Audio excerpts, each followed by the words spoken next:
Feliz día. Continuamos hoy entonces con la segunda parte del tutorial que iniciamos ayer sobre la morfología y el microanálisis de los polímeros hidrogeles.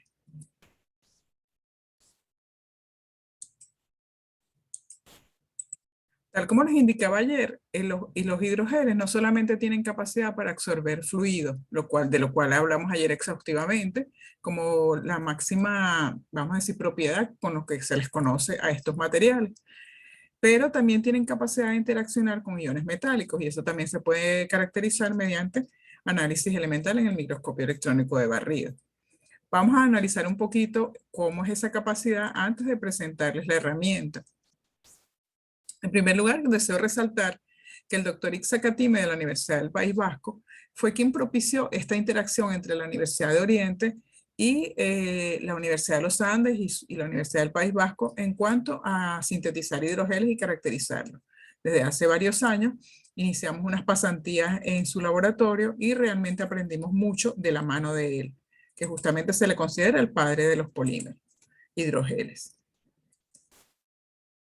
Esto es parte de su libro donde podemos ver este esquema donde en una solución de sulfato de cobre se colocan unos polímeros hidrogeles y él presenta cómo la capacidad de concentrar esos iones mediante grupos específicos que van a actuar como quelantes, atrapadores de esos iones metálicos. Esto que ustedes ven acá es la base de una línea de investigación donde nosotros hemos ido cambiando la matriz y cambiando los iones metálicos en función de con quién trabajamos. Por ejemplo, cuando trabajamos con las aguas residuales de Toyota, ellos hacen niquelado, entonces nos fuimos hacia el níquel. Actualmente estamos atendiendo las tesis de los residentes del posgrado de traumatología, trabajan mucho con calcio, entonces vamos hacia matrices que puedan atrapar calcio y liberar calcio. Esta gráfica reportada por Katina y colaboradores es muy ilustrativa de lo que podemos hacer simplemente con una balanza. Fíjense, yo ayer les enseñaba cómo hacer estas curvas de hinchamiento. Tenemos una primera etapa donde el hidrogel absorbe rápidamente y una segunda etapa donde se alcanza la máxima capacidad de absorción y por eso la masa ya no varía. Entonces podemos hacer un monitoreo de la masa en función del tiempo una vez que el polímero está sumergido. Lo vamos sacando, pesando y monitoreando eso. Entonces, ¿qué pasa cuando en lugar de sumergirlo en agua se sumerge en una solución concentrada, en este caso de cobre? Ellos vieron que a medida que la concentración era más alta, la capacidad de hincharse o de cambiar su volumen por absorber líquido era cada vez menor. Esto es un indicio de que realmente hay una interacción entre la matriz y el metal. Entonces, esto es lo que hacemos actualmente cuando queremos discriminar si realmente para la matriz y el metal que estamos cuestionando hay una interacción. Si la capacidad de hinchamiento permanece inalterada igual que en agua, quiere decir que no hay interacción entre el metal y la matriz. Vamos a ver cómo se ha demostrado eso. Bueno, hace algunos años el doctor Katime justamente estuvo en la Universidad de Oriente y cuando vio este equipo me dijo, pero con esto puedes caracterizar la capacidad de interacción. Y así fue como me presentó este protocolo, que es el que hemos venido utilizando. En una solución de la sal, de sulfato de cobre en este caso, colocamos el cerogel en estado seco y después de 24 horas retiramos el cerogel y comparamos cómo varió la concentración del metal antes y después de estar en contacto con el hidrogel. Eso es lo que medimos en este equipo. Más recientemente les decía que la empresa Toyota quería caracterizar sus aguas residuales y bajar el nivel de níquel en ellas. Entonces elaboramos polímeros que fueran capaces de atrapar estos iones y ya más recientemente teníamos un equipo ICP más moderno y en él hicimos el mismo protocolo, sumergimos en la sal el hidrogel seco y una vez que lo extraímos llevamos la solución al equipo después de 24 horas. Así encontramos este tipo de diferencia, fíjense, dependiendo del copolímero. Acuérdense que ayer les hablé de que un copolímero estaba formado por dos unidades estructurales distintas. Aquí estamos trabajando con acrilamida y con dos tipos diferentes de ácido, el ácido maleico y el ácido itacónico.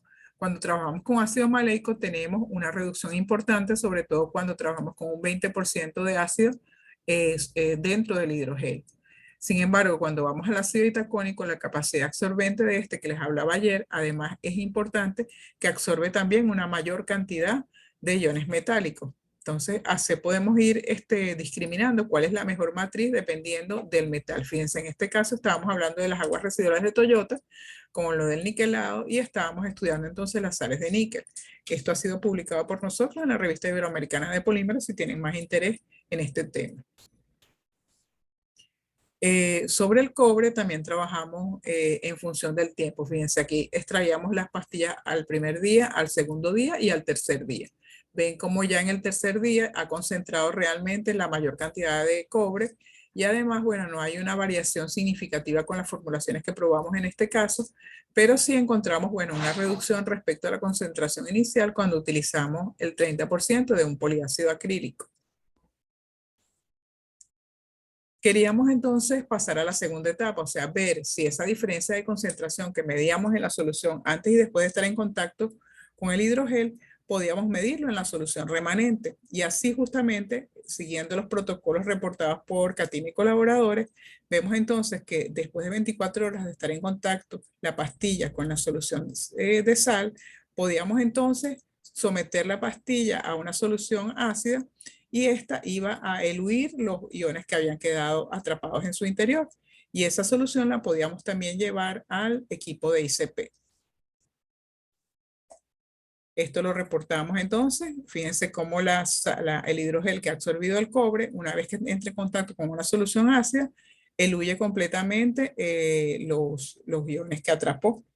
Esto nos permitió, además de estudiar con más profundidad la formulación, postular entonces que esto debería haber un cambio de pH si realmente está atrapando los iones cobre, la matriz que estamos estudiando. Y efectivamente nos dio una reducción en el pH, lo cual nos permitió postular entonces este mecanismo o esta estructura donde el ion atrapado aumentaba con la cantidad de iones de grupos ácidos en el hidrogel justamente porque ocurría este acomplejamiento donde se liberaban entonces los hidrógenos que daban lugar a que se atrapara el ion metálico en la estructura del polímero.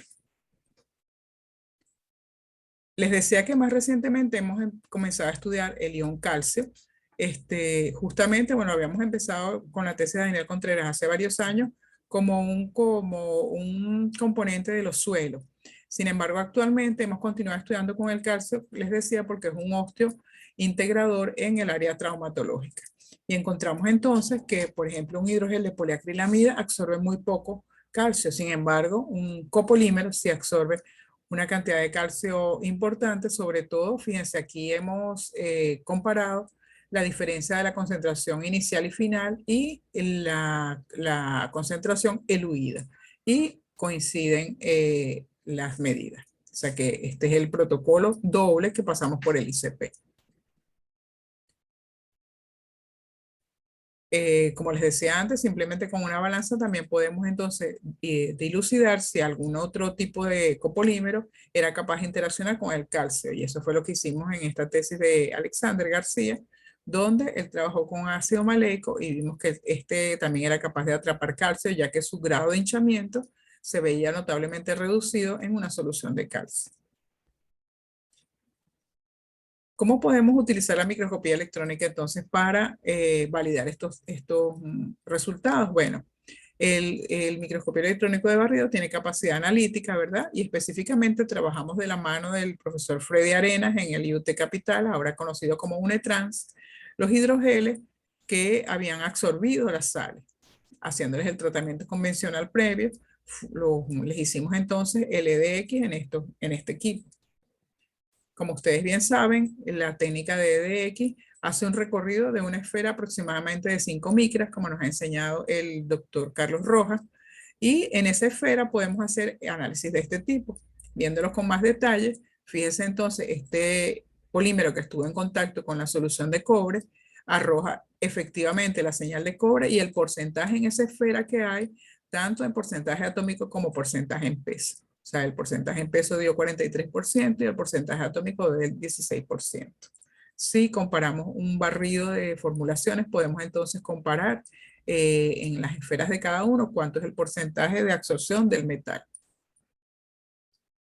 Igualmente se hizo con los polímeros semi-interpenetrados de los que le conversé ayer, con el biopoliéster, y vemos que por EDX no se detectó absorción de magnesio, en este caso, poca absorción de cobre, y la absorción más alta estuvo cuando el biopoliéster estaba en un 10% de cobre.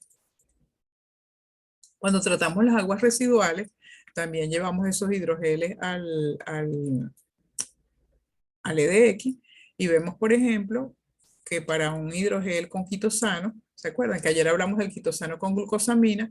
Este es capaz de absorber este cobre, silicio, aluminio, o sea, algunos de los elementos presentes en las aguas residuales.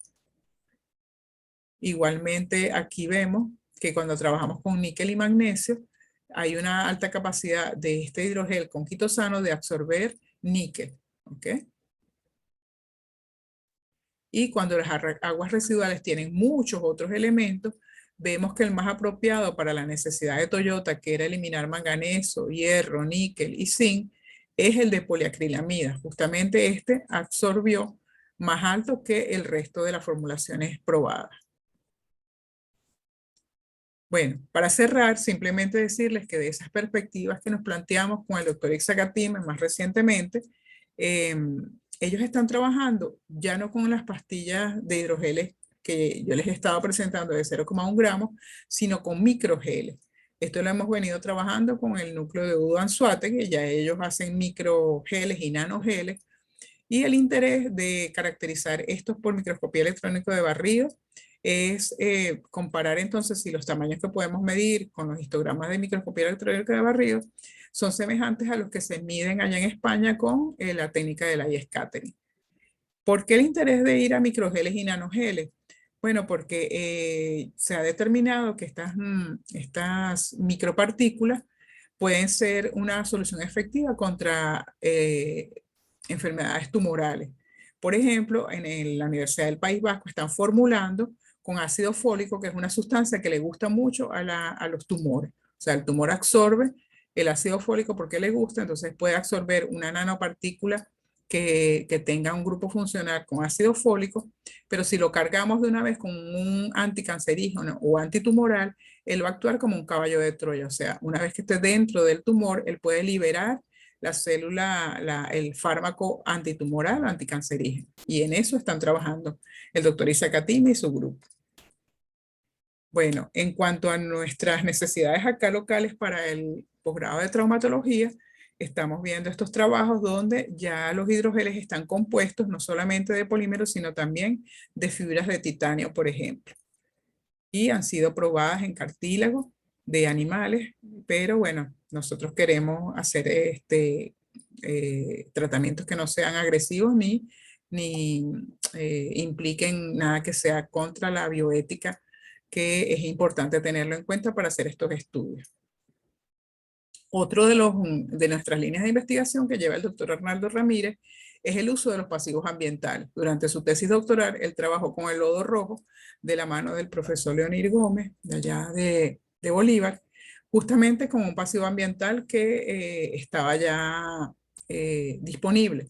Y sorpresivamente, este pasivo ambiental le generó una gran capacidad de hinchamiento al hidrogel, pero junto con eso una gran flexibilidad, porque estos polímeros suelen ser frágiles y sin embargo se obtuvo una buena resistencia gracias a añadir ese pasivo ambiental. Con esta pandemia hemos también comenzado a pensar en el área de simulación de los hidrogeles. Entonces nos estamos planteando muchas de las cosas que les hablé ahorita experimentalmente a nivel de modelaje y bueno, estamos buscando tesistas que se animen a hacer química computacional en este tema. Bueno, espero que les haya gustado este tutorial. Después de sus preguntas vamos a pasar a la última parte del tutorial, que es la participación del doctor Arnaldo Ramírez, explicándoles cómo hacer los histogramas y las medidas de tamaño en las micrografías. Gracias.